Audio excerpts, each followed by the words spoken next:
Well, I don't look too much into things like whether the jurors look at the defendant when they're just getting ready to start their deliberations. What I look at and what I think was really telling today was the way that the judge instructed the jury, and even the fact that the judge isn't allowing the jury to bring the instructions back into the deliberation room, which I think is really unfortunate. Um, but his instructions are rather incredible in that he has gone away from one of the hallmarks of our justice system, Yeah. which is the requirement of unanimity among the jury, that they cannot convict someone of a crime unless they unanimously find that a crime was committed.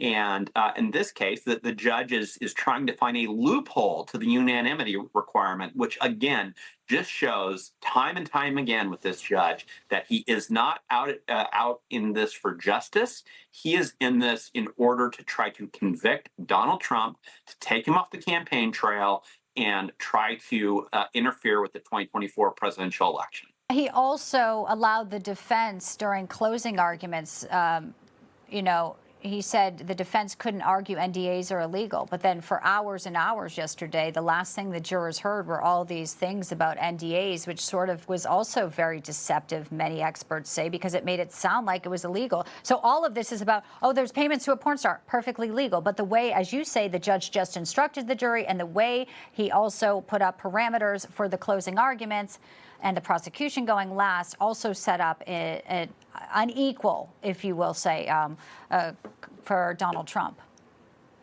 Yeah, that's right. And I mean, the amount that he has bent over backwards in order to try to give the prosecution a leg up in allowing them to argue things that, quite frankly, were improper, such as the NDA issues, the way that he went after Robert Costello in the courtroom, but sat idly by while Stormy Daniels just went after and inappropriately trashed President Trump from the witness stand.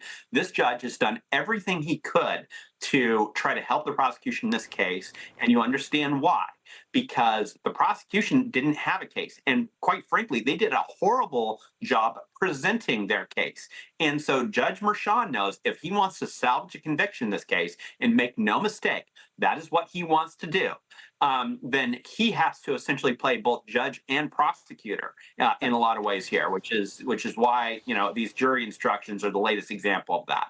And he did not, obviously, he put up parameters for Bradley Smith, the former FEC chairman, and he would have gone on to say this was not an election campaign finance law. There's also the timeline in our final moments here, because I know you're staying around for the whole hour, but if these were intentionally to do something to impact, the election, the FEC didn't start asking any questions till 2018.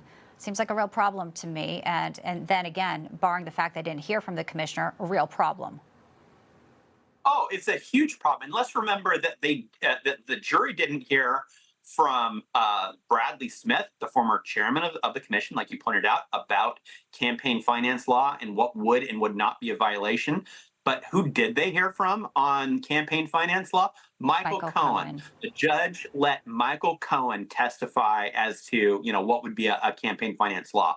A liar, a thief, and somebody who's actually been disbarred as a lawyer. So he's not even a lawyer anymore. So again, absolute misconduct on behalf of Judge Merchan. Do you have a sense of the way it's going to go, Jesse? Are you prepared to kind of weigh in on that with me right here?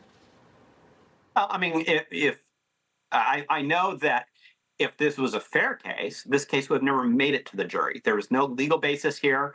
As Bradley Smith would have testified to it, this is not an FEC violation, even if everything the prosecution said was true. There's no factual basis here. Everything depends on the word of, the greatest liar of all time, Michael Cohen. And so there is no legal or factual basis. This case should have been thrown out. But that being said, this judge knows that the Manhattan jury pool is so against President Trump that I think the judge and the prosecution are hoping that together they can get a conviction here. No prediction from you right now. We're holding out. We're holding hope too that the jurors will see all this. I mean, let's keep some faith here. Of course, you spell it out so quickly and easily. It's really wild to see that this is where we are today. Jesse Binnall, always a pleasure. We'll be talking to you very soon.